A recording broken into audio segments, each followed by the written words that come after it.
Okay. Bwana Yesu asifiwe, wapendwa. Nimefurahia sana kupata hii fursa ya kuja hapa katika hili kanisa ambalo ni la Maombolezo, na kama vile wengine mmesema, hii ndio njia ambayo ilipata wanadamu wote baada ya dhambi kuingia. Na kwa hivyo kama Yesu hatakuwa amekuja hivi karibuni, hata sisi huenda tukajipata tumepata nini? Tumepitia hii njia tu. Kwa hivyo ningependa tuweze kuwa na nafasi ya maombi, lakini kabla ya maombi acha nijitambulishe. Naitwa mtumishi Njadi Mwangi na kuwa Nairobi, lakini kwetu ni Murang'a County. Nairobi nakuwa nikifanya kazi ya huduma. Hawa kanisa la hapa tunajuana kwa muda mrefu sana. Hata huyu dada ambaye amelala Lydia nimemjua kwa muda, na kwa hivyo walipotuambia kwamba mpatwa na msiba huu, nikasema ama kanisa likaweza kunituma niweze kuja kuhudumu hapa. Na kwa hivyo natumai kwamba Bwana atatubariki na kile kidogo ambacho ataona ni vyema tuweze kushiriki kwa pamoja. Na kwa hivyo kabla tufanye tuendelee sana, wache tuombe. Bwana yetu Yesu, tunakushukuru kwa sababu ya vile uliweza kujitolea ukafa pale msalabani kwa ajili ya dhambi zetu, ukaweza kuzikwa na siku ya tatu ukaweza kufufuka kwa ajili yetu. Na saa hii unatuombea ukiwa katika hekalu la mbinguni, katika sehemu ya ndani ya hekalu, ukifanya kazi ya kutuombea na pia kazi ya hukumu. Unapojiandaa kwa ajili ya kuja kwa Kristo kwako mara ya pili, tunaomba sisi ambao tuko hapa uweze kututayarisha kwa ajili ya kurudi kwako mara ya pili.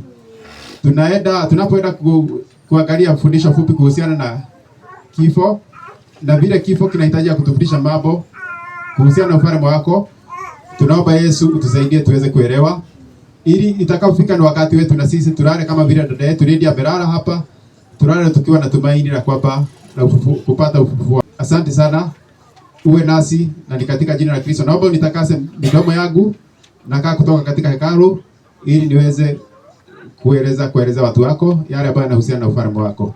Katika jina la Kristo tumeomba na hata kuamini. Amina. Nilikuwa nataka tusomewe kitabu cha Wathesalonike wa kwanza ukianzia mstari wa 13 mpaka 18. Hapo ndipo nataka kutoa fundisho fupi ambalo sana sana kifo huwa kinatukumbusha swala lile. Wathesalonike wa kwanza chapter 4 ukianzia mstari wa 13 mpaka 18. Nitasoma. Inasema, lakini ndugu, hatutaki msijue habari zao waliolala mauti, msije mkahuzunika kama na wengine wasio na matumaini. Maana ikiwa twaamini ya kwamba Yesu alikufa akafufuka, vivyo hivyo na hao waliolala katika Yesu Mungu atawaleta pamoja naye.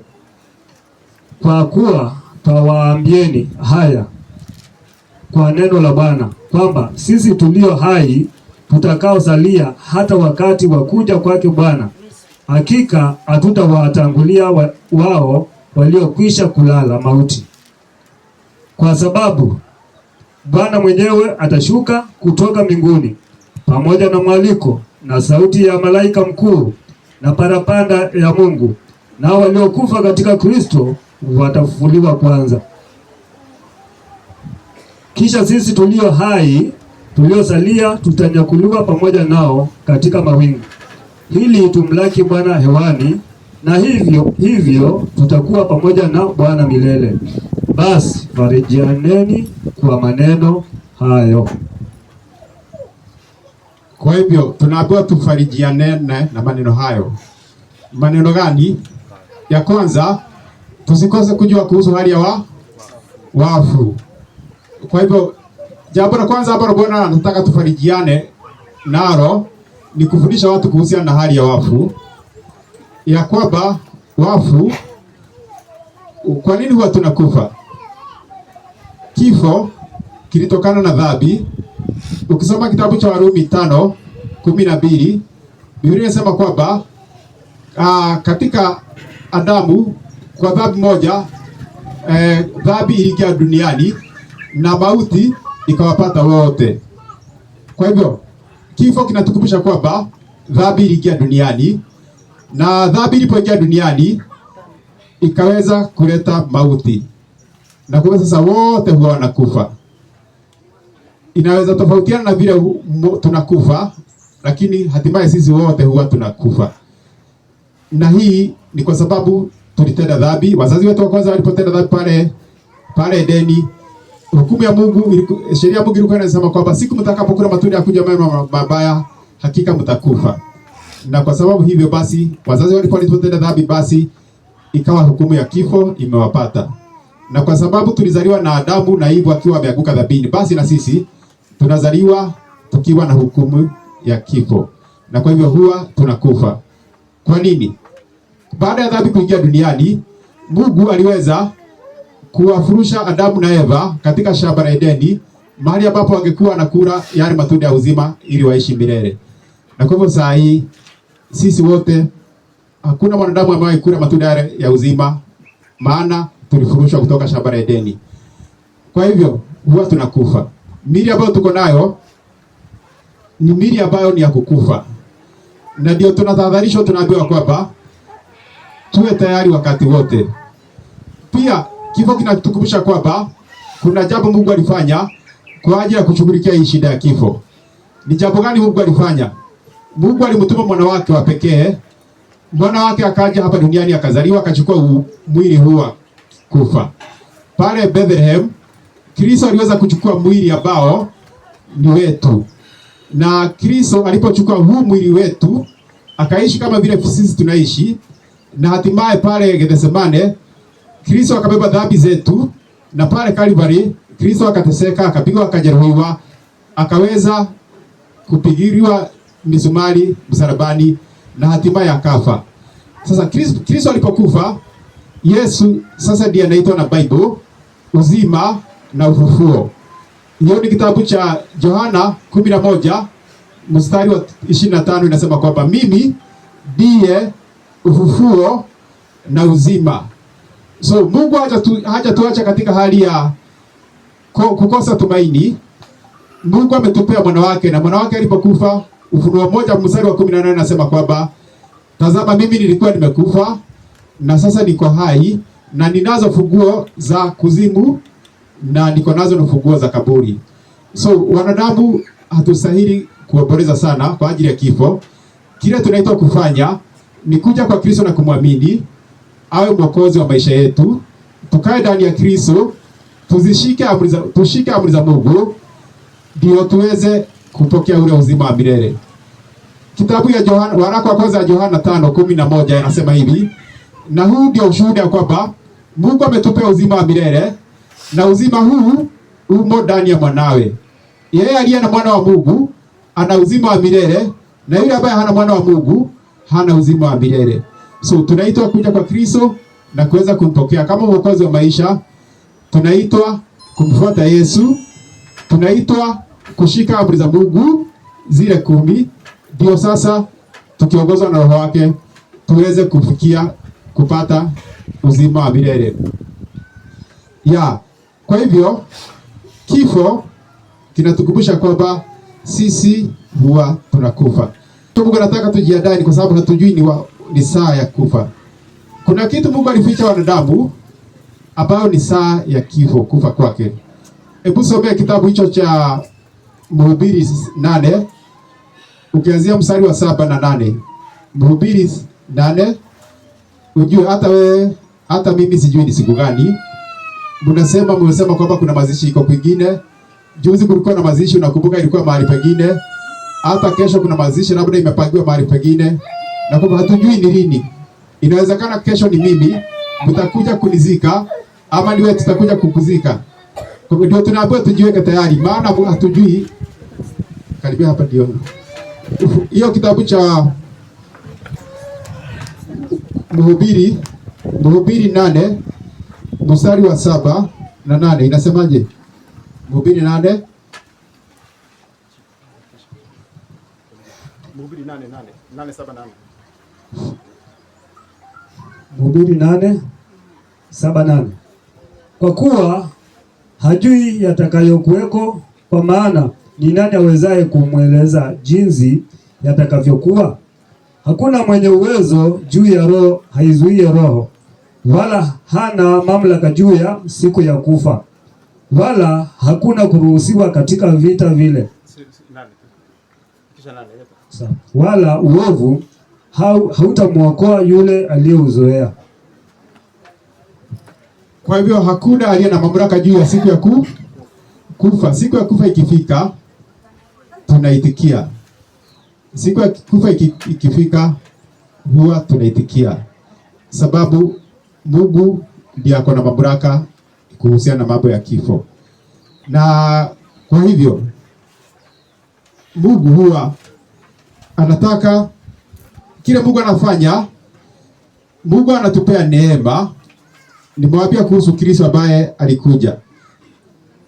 Kristo alikuja kufunua neema, na hii neema ilifunuliwa wakati mwanadamu alianguka dhambini. Mungu kuna kitu alifanya cha ajabu sana. Alipeana mwana wake sasa akasimama katikati ya sisi na Mungu. Sasa mwana wa Mungu akaweza kujitoa. Kwa miaka 1400 Waisraeli walikuwa wanatoa kafara za kondoo na mbuzi. Zile kafara zilikuwa zinalenga Kristo ambaye angekuja kufa msalabani. Kwa hivyo neema iko, na hii neema tumepewa ndio tuweze kumwamini Yesu na tuweze kumrudia Mungu, tuishi maisha matakatifu ya kuzishika sheria zake. Na ikiwa tutaweza kumwamini Yesu na kuishi maisha matakatifu ya kuzishika sheria za Mungu, itawezekana ikiwa tutakaa ndani ya Yesu, kifo kisitupate kwa ghafla. Maana Mungu anataka atatupea kitu kinaitwa hekima. Tusome kitabu cha Zaburi 90 mstari wa 10 na pia 12. Inasemaje? Zaburi 90 mstari wa 10 na 12. Inasema, siku za miaka yetu ni miaka 70, na ikiwa tuna nguvu miaka 80, na kiburi chake ni taabu na ubatili, maana chapita upesi tukatokomea mara. 12 nasema, basi utujulishe kuhesabu siku zetu, tujipatie moyo wa hekima.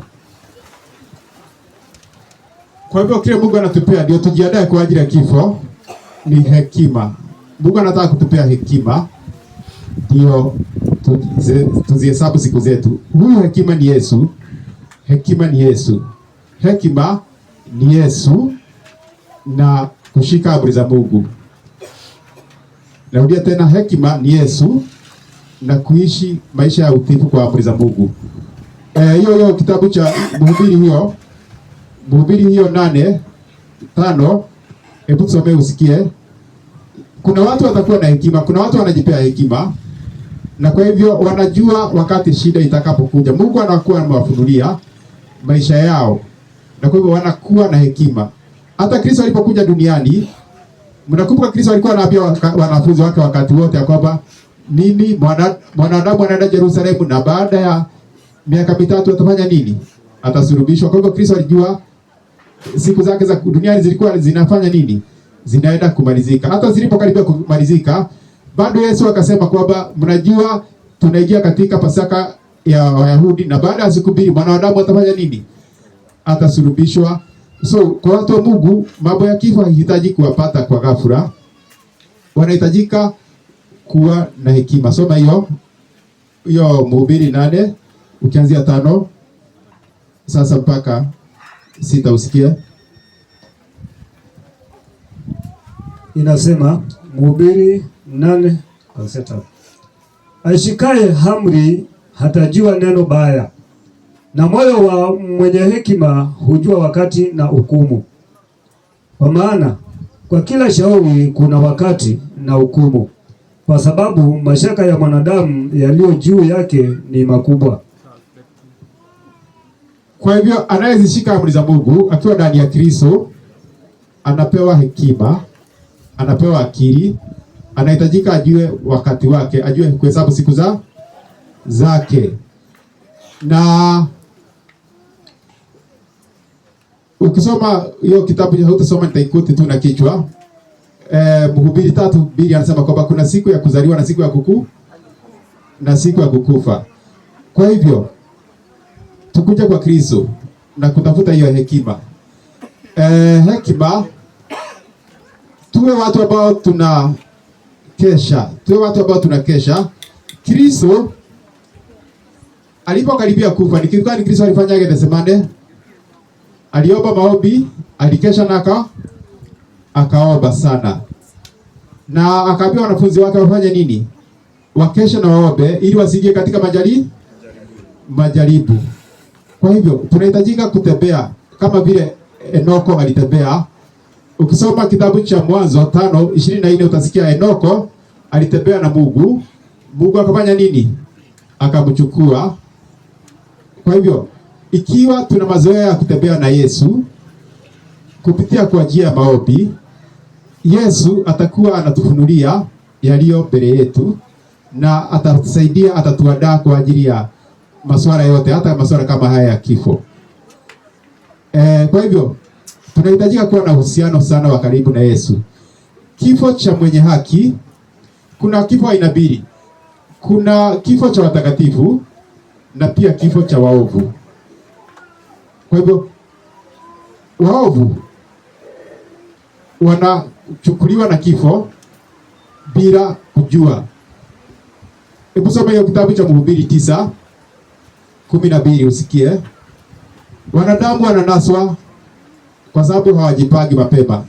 Inasemaje? Mhubiri 9:12. 9:12 inasema, maana mwanadamu naye hajui wakati wake, kama samaki wanaokamatwa katika nyavu mbaya, na mfano wa ndege wanaonaswa mtegoni, kadhalika mwanadamu hunaswa katika wakati mbaya, unapowaangukia kwa ghafla. Kwa hivyo waovu, wanadamu wengi, na hii ndio mimi naomba Mungu anisaidie nisiwe katika hilo kundi. Wanadamu wengi hawajui wakati wao. Wananaswa kama vile samaki wananaswa na mtego. Wananaswa kama vile ndege wananaswa na mtego. Lakini kwa mtakatifu anakuwa na tumaini hata wakati wa kufa. Hiyo ni kitabu cha Zaburi 14:12. Mtakatifu anajua wakati wake, maana hata wakati wa kufa anakuwa na tumaini. Inasema, ina dhamani machoni pa Bwana mauti ya, nitarudia, ina dhamani machoni pa Bwana mauti ya wacha Mungu wake.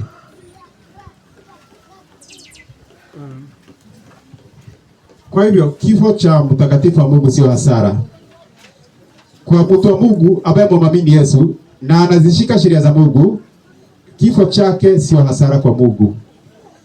Ndio saa ingine Mungu anaruhusu mtakatifu wake akufe, alale, kwa sababu hiyo sio hasara kwa Mungu. Hasara kwa Mungu ni kwa yule ambaye anakufa. Ezekiel 18 anasema kwamba verse 3 ya kwamba sifurahii kufa kwake afae. Mungu afurahii mwenye dhambi anapokufa, sababu sasa inakuwa ni hasara kwake. Lakini kwa mtakatifu ambaye anapokufa, basi hiyo haikui ni hasara. Sasa hali ya wafu ni gani? Mtu anapokufa, na hapa ni vizuri wapendwa mwelewe, tumetangulia kusomewa katika hiyo Wathesalonike wa kwanza 4:13 mpaka 18 ya kwamba tusije tukakosa kuelewa hali ya waliokufa. Waliokufa wanakuwa katika hali gani? Mtu akifa anapoteza fahamu. Anakuwa hajui chochote. Na anaingia, tunamuzika, anakaa kwa kaburi. Kaburi ndio sasa nyumba yake.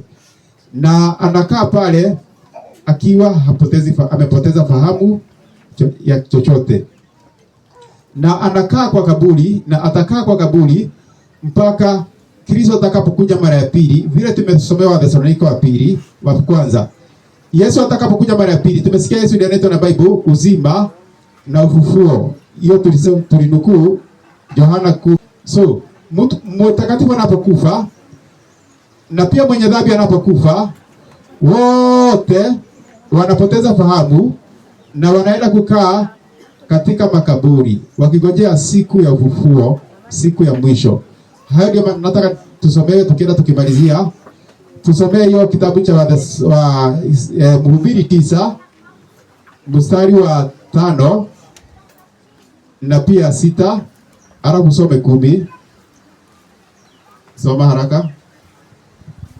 Inasema, kwa sababu walio hai wanajua ya kwamba watakufa, lakini wafu hawajui neno lolote, wala hawana ijara tena, maana kumbukumbu lao limesahuliwa. 6, mapenzi yao na machukio yao na usuda yao imepotea yote pamoja, wala hawana sehemu tena katika jambo lolote linalofanyika chini ya jua. 10 inasema, lolote mkono wako utakalolipata kulifanya, ulifanye kwa nguvu zako, kwa kuwa hakuna kazi wala shauri wala maarifa wala hekima huko kuzimu uendako wewe. Kwa hivyo mtakatifu akifa anaenda to the grave, anaenda kuzimu. Kuzimu ni grave ukisoma Biblia ya Kiingereza.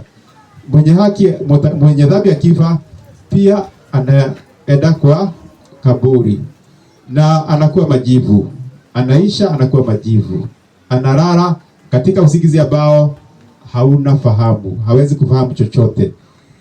Lakini kuna habari njema ya kwamba Yesu alikuja, akafa na akazikwa na akafufuka, akashinda kaburi na kuzimu. So Kristo ako na ufunguo wa Yesu, ako na uwezo wa kufufua. Yesu ana uwezo wa kufufua. Na kwa hivyo Kristo atakapokuja mara ya pili, atakuja kufufua wafu kutoka kwa makaburi yao.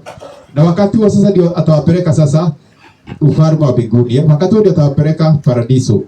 Some hiyo kitabu cha Yohana 5 mstari wa 28 mpaka 29.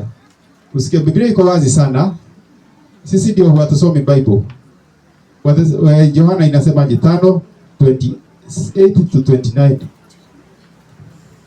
Inasema, msistaajabie maneno hayo, kwa maana saa yaja ambayo watu wote waliomo makaburini watasikia sauti yake, na watatoka, wale waliofanya mema kwa ufufuo wa uzima, na wale waliotenda mabaya kwa ufufuo wa hukumu.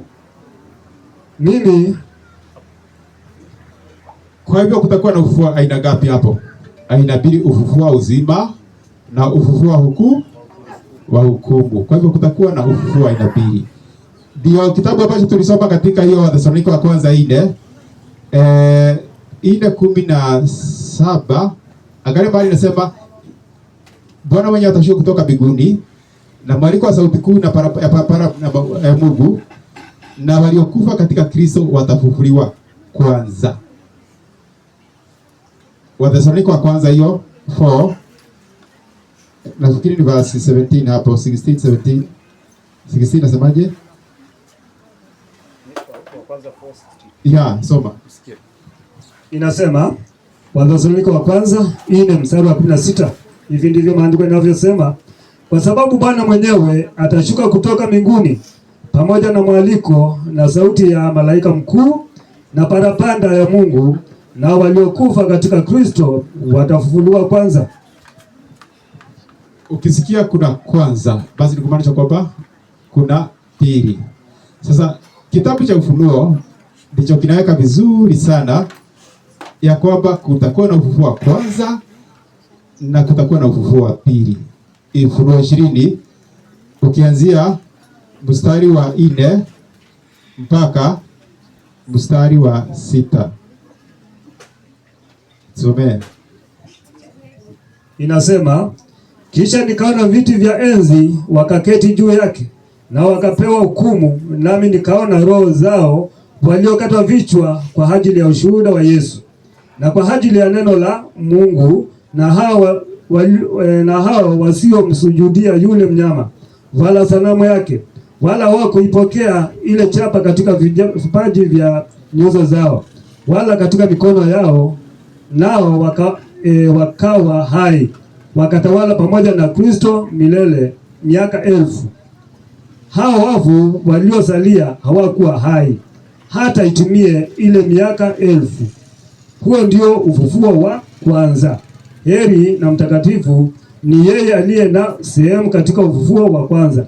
Juu ya hao mauti ya pili haina nguvu, bali watakuwa makapi wa Mungu na wa Kristo, makuhani wa Mungu na wa Kristo, watatawala pamoja naye hiyo miaka 1000. Kwa hivyo hii ni iko wazi. Yesu anapokuja mara pili atawafufua wote ambao wamekufa akiwa ndani yake. Hata wale ambao watakuwa wameteswa na wakauawa kwa sababu kukataa, hiyo inaitwa kukataa alama ya mnyama, na hiyo ni unabii unakuja kutimia kabla Kristo kuja mara pili. Watakuja kufufuliwa wawe hai, waketishwa katika viti vya enzi, watawala na Kristo kwa miaka 1000 mbinguni, sio hapa duniani. Viti vya enzi viko mbinguni. So watakatifu, tafadhali tujiweke tukiwa watakatifu. Watakatifu wataenda kuketishwa katika viti vya enzi na watatawala pamoja na Kristo kwa miaka 1000, na baada sasa ya miaka 1000 ndio kutakuwa sasa na kufufuliwa kwa wale ambao ni waovu. Waovu watafufuliwa wakiwa tu na tabia zao za dhambi, na itakuwa ufufuo wa pili. Na waovu watakapofufuliwa, tunapoenda tukimalizia kitabu cha Ufunuo 20 hiyo 13 mpaka 15 inasema, bahari ikawatoa wafu waliokuwamo ndani yake, na mauti ya kuzimu zikawatoa wafu waliokuwamo ndani yake, wakahukumiwa kila mtu kwa kadiri ya matendo yake. Mauti na kuzimu zikatupwa katika lile ziwa la moto. Hii ndiyo mauti ya pili, yaani hilo ziwa la moto. Kwa hivyo kuna watu watakufa zaidi ya mara moja. Kama utakufa saa hii ukiwa mwenye dhambi, utafufuliwa na pia utakuja kukufa tena mauti ya pili. Mimi sitaki kukufa nikiwa mwenye dhambi, lakini watakatifu hata kama wanakufa saa hii hawataoja mauti ya pili, hawataoja mauti ya pili. Kitabu cha Ufunuo 2 mstari wa 11 inasema kwamba tuwe waaminifu mpaka kifo na hatutakufa mauti ya pili. Ufunuo hiyo 2 angalia mstari wa 11 pale. Anasema kwamba uwe mwaminifu na hautaonja mauti ya pili. Inasemaje? Umeipata? Inasema, yeye aliye na sikio na alisikie neno hili ambalo Roho ayaambia makanisa. Yeye ashindaye hatapatikana na madhara ya mauti ya pili. Kwa hivyo mauti ya pili imetajwa tu mara 4 katika kitabu cha Ufunuo. Katika Biblia mzima imetajwa tu mara 4 katika kitabu cha Ufunuo. Na hii mauti ya pili itawapata tu wale ambao watakataa kumwamini Yesu na waendelee kuvunja sheria za Mungu. Kwa hivyo wale ambao watakataa kumwamini Yesu na wakatae kuzishika sheria za Mungu ndio peke yao watakufa mauti ya pili. Lakini watakatifu ambao watamwamini Yesu na kwa hivyo wasishike sheria za Mungu hawatakufa mauti ya pili. Hebu sikia ni akina nani watakufa hiyo mauti ya pili. Biblia inaweka wazi, dhambi zao ziko wazi. Kitabu cha hiyo Ufunuo 21 mstari wa 8. Na tafadhali ukijipata huko hapo usichukie Bible. Ujue wewe ndio unahitajika utengeneze mambo yako na Mungu wako. Usichukie mhubiri kwa sababu ya kukusomea hii verse. Inasemaje? 21 verse 8. Inasema 21 verse 8. Ufunuo 21 mstari wa 8. Inasema, bali waoga na wasioamini na wachukizao na wauaji na wazinzi na wachawi na hao waabuduo sanamu na waongo wote, sehemu yao ni katika lile ziwa liwakalo moto na kiberiti. Hii ndiyo mauti ya pili. Kwa hivyo mauti ya pili, wale tu wataoja mauti ya pili ni wale wasioamini ambao watakuwa wanavunja sheria za Mungu. Waongo wanavunja amri ya Mungu ya ngapi? Ya 9. Waabudu sanamu wanavunja amri ya Mungu ya pili, inasema usiabudu sanamu za kuchonga. Wazinzi wanavunja amri ya 7, inasema usifanye nini? Usizini. Wauaji wanavunja amri ya ngapi ya Mungu? Ya 6, inasema usiue. Kwa hivyo inaonekana wazi wale ambao watakufa mauti ya pili ni wale watakataa kumwamini Yesu, na kwa hivyo waendelee na kuvunja sheria za Mungu. Ndio unasikia inasema wasioamini. Kwa hivyo basi inaonekana basi Mungu ametuwekea njia uzima wazi, na njia uzima sasa ni kuweza kumwamini Yesu na kuzishika sheria za Mungu. Kitabu cha Ufunuo 14:12 inasema hapa ndipo penye subira ya watakatifu hao wazishikao amri za Mungu na imani ya Yesu. Amri za Mungu zote ni zile tu tunazijua. Ya kwanza akatuambia tusiwe na miungu wengine. Ya pili akatuambia tusiabudu sanamu za kuchonga. Ya tatu akatuambia tusichukue jina lake bure. Ya nne akatuambia tuikumbuke siku ya Sabato na kuitakasa, ikilenga siku ya Sabato Jumamosi.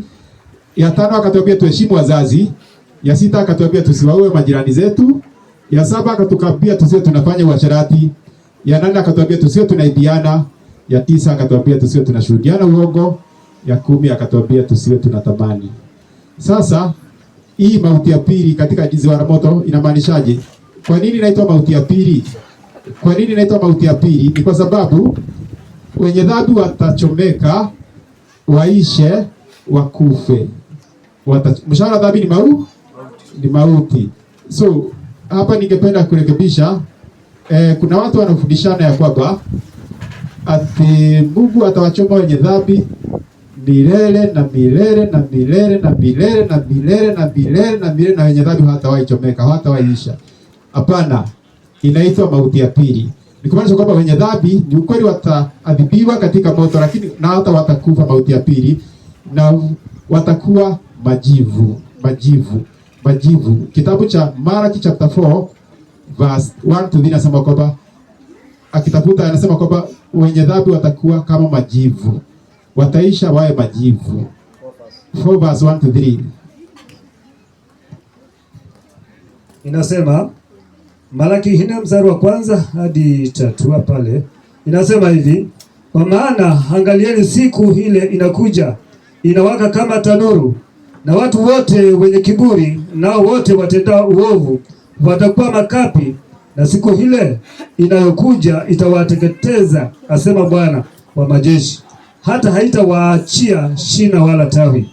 Lakini kwenu ninyi mnaolicha jina langu, saba 3 inasema, nanyi mtawakanyaga waovu, maana watakuwa majivu chini ya nyayo za miguu yenu katika siku ile niifanyayo, asema Bwana wa majeshi.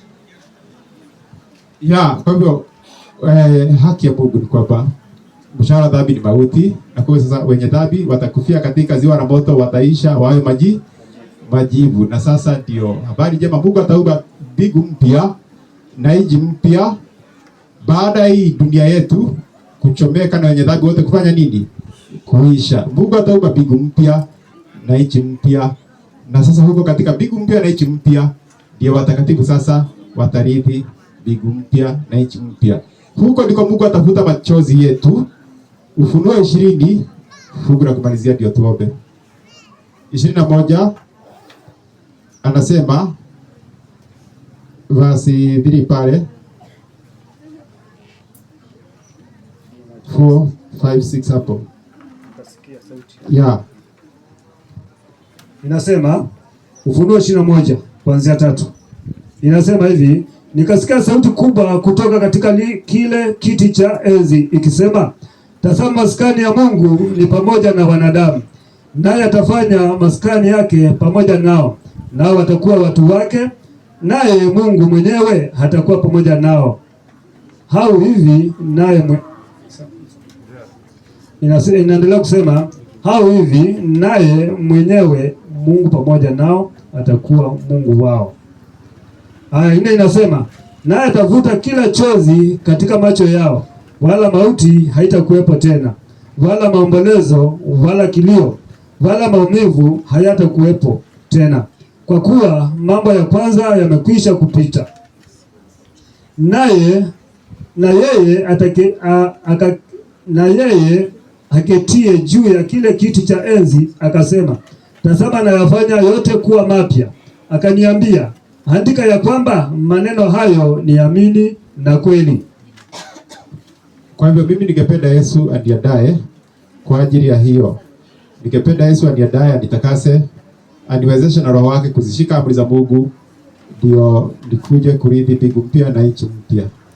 Basi tutafikisha hapo. Sasa kile kimebaki tu ni kuita watu wa familia tuweze kuweka wakfu kwa Mungu, ndio Mungu aweze kuwa strengthen. Ukisoma kitabu cha Genesis, watu wengine mkuje Genesis chapter 50 verse 24, anasema kwamba wakati Joseph alijua anaenda kufa, aliambia Waisraeli ya kwamba Mungu wenu atafanya nini? Atakuwa anakuja kuwatembelea. Kwa hivyo tungewapeana kwa Kristo. Tungependa Yesu achukue nafasi ambayo dada yetu alikuwa anashikilia. Watoto, wacheni Kristo achukue nafasi ya mama. Yesu achukue nafasi ile mama alikuwa anashikilia. Mzee, wacha Kristo achukue nafasi ambayo mama alikuwa anashikilia. Madada na madugu wa sister, wacheni Kristo achukue hiyo nafasi. Mama mzazi, tafadhali muangalie Yesu achukue nafasi ambayo huyu sister alikuwa anashikilia. Na kwa hivyo tungependa kuwaweka wakfu kwa Kristo. Tungependa kuweka wakfu kwa Kristo kwa njia ya maombi, na hata wachungaji ambao wako hapa tunaweza kusaidiane kuweka hii familia katika mikononi mwa Yesu. Tukiimba wimbo, ndugu usiende tena, tafuta wimbo ambayo inajulikana wote. Tuimbe. Mwamba wenye imara, kwako nitajificha, maji haya na damu yaliyotoka humu, unisafi na dhambi, unifanya mshindi. Familia. Kwa kazi zote pia zitimize sheria, nijapofanya bidii nikilia na kulia, hayaishi makosa, ndiwe wa kuokoa. Sina cha mkononi na damu msalabani, nilitubu nivike, ni mnyonge nishike, chafu na njaa nioshe nisijafaa. Ningojapo chini na kwenda kaburini, nipapo mbinguni na kumwona enzini, roho yangu na iwe rahani mwako wewe. Basi tumai wamekuja wote, tutaweza kushikana kwa maombi. Mimi nikiongoza, pia wewe uwaombe kimoyomoyo, ndio tuwaweke mikononi mwa Yesu. Okay, tunaomba. Bwana Mungu wetu, tunakushukuru kwa kutupea zawadi ya mwana wako Yesu. Awe Mwokozi, awe Bwana wetu, awe kiongozi wetu, awe tumaini letu, awe hekima yetu. Yesu, tungependa kujiweka wakfu kwako, maana wewe ndiye tumaini la wanadamu wote. Uliweza kuonja mauti kwa ajili ya sisi wote. Na mwenzetu, dada yetu ametuacha. Tunaweka familia hii mikononi mwako Yesu. Uwe unakuja kuwatembelea. Uwe tumaini lao, uwe nguvu yao, uwe hekima yao, uwe mchungaji wao, uwe msaada wao wa karibu. Tunaweka sana sana watoto ambao wamebaki. Yesu, uwe baba yao. Mzee ambaye amebaki pia uwe mfariji wake. Mzazi na dada na mandugu wote uweze kuchukua nafasi yao, uwafariji na Roho wako Mtakatifu. Chochote ambacho watahitaji, tunaomba Yesu uweze kutimiza, maana wewe ndiye Jehova Jire. Tunaomba hata majirani na sisi wote pia utubariki. Wote ambao tumesikiza neno lako, tungependa Yesu tusaidie, tuone umuhimu wa kuja kwako na kukuamini, tuweze kuchagua uwe mwokozi wa maisha na pia uwe kiongozi wetu katika maisha haya. Tusaidie, tushikamane na wewe. Ndio tutakapofika ni wakati wetu tuweze kulala katika usingizi wa mauti. Tunaomba tulale tukiwa upande wako Yesu, tukiwa na tumaini la uzima wa milele, tukiwa na tumaini ya kwamba utakuja mara pili na kutuvua katika ufufuo wa kwanza. Asante sana. Ututimizie pia mahitaji yetu, kila mmoja hapa, wote ambao wametoka bali kwa ajili ya kujishughulisha kwa ajili ya shughuli hii. Baba, utubariki sisi wote na uweze kutufariji sisi pia. Asante sana, katika jina la Kristo tumeomba na hata kuamini. Amen. Asante sana. Basi nimemalizia hapo. Nafikiri kutoka hapa hakuna jambo lingine isipokuwa kwenda kwa kitanda, kwenda kwa kaburi na kuweza kumlaza sister katika nyumba yake ambayo watakaa mpaka wakati Yesu atakuja mara ya pili aweze kumfufua. Asante.